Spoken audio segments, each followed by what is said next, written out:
Symptom প্রকাশ পাবে সমাজে। রাসূলুল্লাহ সাল্লাল্লাহু আলাইহি ওয়াসাল্লাম বলেছেন কিয়ামতের পূর্বে কিছু সিমটম প্রকাশ পাবে, আমরা যেগুলোকে বলে থাকি কিয়ামতের কথা কয় না, শোনেন নাই জীবনে? কিয়ামতের আলামত শোনেন নাই? অনেক সময় কোনো একটা ঘটনা ঘটলে মুরব্বীরা বলে যেটা হচ্ছে কিয়ামতের আলামত। তো এরকম কিছু কিয়ামতের আলামত সমাজের মধ্যে প্রকাশ যখন পাবে, আল্লাহর হাবিব বলেছেন যখন এই আলামতগুলো একটার পর একটা প্রকাশ পেতে থাকবে তখন বুঝে নিতে হবে কিয়ামতের আর বেশি দেরি নাই। আজকে আমরা ফার্স্টে কিয়ামতের অন্যতম 3টি আলামত আমরা শুনবো, যেগুলো আল্লাহর হাবিব হাদিসে বলেছেন। ওই 3টি আলামত হাদিস থেকে আমি বলবো এবং 1500 বছর আগের হাদিস এখন আপনারা শুনবেন। শোনার পরে আপনার বিবেক দিয়ে সমাজের বাস্তবিক চিত্রটা একটু তুলে ধরবেন, জবাব আপনি দিবেন। হাদিসটা আমি শোনাবো, জবাব দেওয়ার দায়িত্ব আপনার। আল্লাহর হাবিব সাল্লাল্লাহু আলাইহি ওয়াসাল্লাম সুনানে তিরমিজির বর্ণনায় বলেছেন, কিয়ামতের আগে অন্যতম কিয়ামতের একটি আলামত হচ্ছে ওয়াল আমানাতু মাগনামা। কিয়ামতের আগে আমানতের সম্পদ লুটের মালে পরিণত হয়ে যাবে। এখন তো সমাজে এটা নাই। আমানতের সম্পদ এটা কেমন যেন তার ব্যক্তিগত সম্পদ হয়ে যাবে। অর্থাৎ যার কাছে আপনি আমানত দিবেন সে সেটা ইচ্ছা মতো খরচ করবে, ভাঙবে, চাঙবে। রাষ্ট্রীয় সম্পদগুলো এগুলো কোনো মানুষের একক সম্পত্তি, এগুলো কার?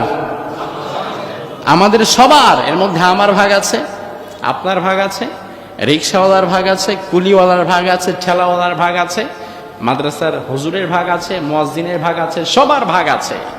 এই রাষ্ট্রীয় সম্পদগুলো যখন রাষ্ট্রীয় কোষাগারে জমা হয়, এই রাষ্ট্রীয় সম্পদগুলো ফিডব্যাক হিসাবে আবার আমাদের কাজেই লাগবে। কিন্তু সেগুলো যদি আমাদের কাজে না লেগে, আমাদের রাস্তাঘাট, মসজিদ, মাদ্রাসা, সামাজিক উন্নয়নমূলক কাজে না লেগে সেগুলো যদি নেতার বাড়ি আর নেতার গার্মেন্টসে ঢুকে যায়, তখন সেটাই হচ্ছে আমানতের খেয়ানত। এখন এই হাদিস থেকে, হাদিসের প্রথম একটা আলামত শুনুন, 3টা আলামত বলবো মোট। প্রথম আলামত হচ্ছে ওয়াল আমানাতু মাগনামা, আমানতের সম্পদ লুটের সম্পদ হয়ে যাবে। 1500 বছর আগের হাদিস। প্রশ্ন ছুড়ে দিলাম আপনার কাছে, আপনি জবাব দেন, এটা কি এখন বাস্তবিক চিত্রে আমাদের সমাজে আছে না নাই? 2 নম্বরে আল্লাহর হাবিব সাল্লাল্লাহু আলাইহি ওয়াসাল্লাম বলেন, জাইমুল কওমি আরযালাহুম। কিয়ামতের আগে সমাজের নিকৃষ্ট মানুষগুলো সমাজের অধীনস্থ হয়ে যাবে। নিকৃষ্ট মানুষগুলো কিয়ামতের পূর্বে তোমাদের সমাজের পরিচালক হয়ে যাবে। কিয়ামতের পূর্বে সমাজের খারাপ মানুষগুলোই তোমাদের নেতা হয়ে তোমাদের মাথায় বসে পড়বে। এই হাদিসের বাস্তবতা আছে না নাই? সমাজের মধ্যে সবচেয়ে খারাপ মানুষ যিনি, সেটা আপনিও ভালো করে জানেন, আমিও ভালো করে জানি। আপনি নিজেও জানেন লোকটা বেশি সুবিধার না, তার নামে কয়েকটা মার্ডার কেসের মামলা, রাতের বেলা ইয়াবা ব্যবসা করে, খুব খারাপ মানুষ। তবু নির্বাচনের সময়, ভোটের সময় ওই মানুষটার কাছে গিয়ে আমরা আমাদের আমানতটা সেখানে খেয়ানত করে দেই না? আমরা এক এমন আজব জাতি, আমরা নেতা নির্বাচনের সময় আমরা ভোট দিই জালিমকে, নির্বাচনের সময় আমরা ভোট দিই যে মাল তসরুপ করে তাকে, এমন লোককে ভোট দিই যার মাঝে আল্লাহ তাআলা রাসূলের পরকালের কোনো ভয় নাই, যার মধ্যে নামাজ নাই, কালাম নাই, কোনো সুন্নাহ নাই। এরকম থার্ড ক্লাস বদমাইশকে আমরা ভোট দিয়ে নেতা বানাই। পরবর্তীতে আমরাই আবার তাদের থেকে ভালো আচরণ আশা করি, আমরাই আবার তাদের থেকে সমাজসেবা আশা করি। এমন আজব আমরা। অর্থাৎ আমরা কাটা গাছ লাগাই কিন্তু সেখান থেকে আমরা সুস্বাদু আঙ্গুর আশা করি। এটা কিন্তু বাস্তব ভাই।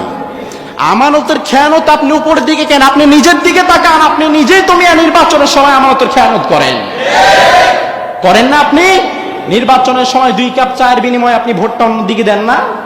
নির্বাচনের সময় 500 টাকার বিনিময়ে আপনি ভোটটা কোনো জালিমের হাতে তুলে দিচ্ছেন না? পরবর্তীতে আপনি কিভাবে আবার সমাজ সেবার আশা করেন? আপনি কিভাবে বলেন জমুক নেতা খারাপ, তিনি আমাদের রাস্তাঘাট করে দিল না, এই করলো না, সেই করলো না। আরে বেটা, ভুলটা তো তোর, তুই নেতা নির্বাচন করতে পারিস নাই, আগে তোর নিজের দিকে তাকা। নেতা নির্বাচনের সময় 500 টাকার বিনিময়ে আমাদের সমাজের অধিকাংশ মানুষ সেখানে বিক্রি হয়ে যায়। এরকম কত কেস আমরা আমাদের চোখে দেখেছি এই জীবনে। পরবর্তীতে আমরাই আবার সেখান থেকে সুস্বাদু আঙ্গুরের আশা করি। এটা আমাদেরকে ছেড়ে দিতে হবে ভাই। আপনি নেতা নির্বাচনের সময় এমন লোককে সেখানে বসান, দরকার হলে আপনি ভোট না দেন, কিন্তু ভোট যদি দেন এমন লোককে দেন যেই লোকটা আপনার ভোট পেয়ে সমাজের উপরে জুলুম করবে না, মানুষের হক মারবে না। নয়তো দেখা যাবে আপনার ভোটে নির্বাচিত হয়ে যেই নেতা জনগণের সম্পদ তছরুপ করবে, হারাম খাবে, ওই নেতাকে ওই পর্যন্ত নেয়ার জন্য কিন্তু আপনার ভোটটাও কাজে লেগেছিল। এই জন্য ওই নেতা হারাম খেয়ে তছরুপ করে যা গুনাহ কামাবে তার পার্সেন্টেজ আল্লাহ তাআলা আপনার আমলনামায় দিয়ে দিবে। আপনি কি পেলেন? নেতা না হয় আখেরাত হারালো, দুনিয়া পেল, কিন্তু আপনি 500 টাকার বিনিময়ে ভোটটা দেওয়ার জন্য আপনার দুনিয়াও শেষ, আখেরাতও শেষ। আপনি তো কিছুই পেলেন না, কোনো কুলেই তো আপনার নাই। তবুও আমরা বোকা, তবুও আমরা বুঝি না, তবুও একই ভুল আমরা বারবার করি। আল্লাহর হাবিব বলেছেন, জাইমুল কওমি আরযালাহুম, সমাজের খারাপ মানুষগুলো তোমাদের নেতা হয়ে যাবে। এর বাস্তবতা এখন সমাজের মধ্যে আছে না নাই?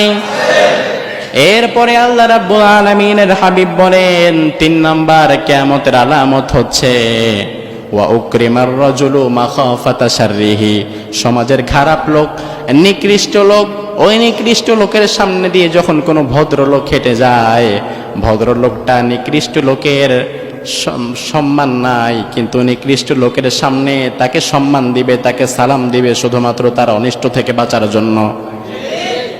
নাই? এই কথাগুলো পড়ার পরে, হাদিসের এই বাক্যগুলো পড়ার পরে আমার মনে হলো, আল্লাহ, বিশ্বনবী মনে হয় আমাদের সমাজটার বাস্তব চিত্র দেখে হাদিসগুলো বর্ণনা করে গিয়েছেন। আপনি জানেন এই লোকটা খারাপ।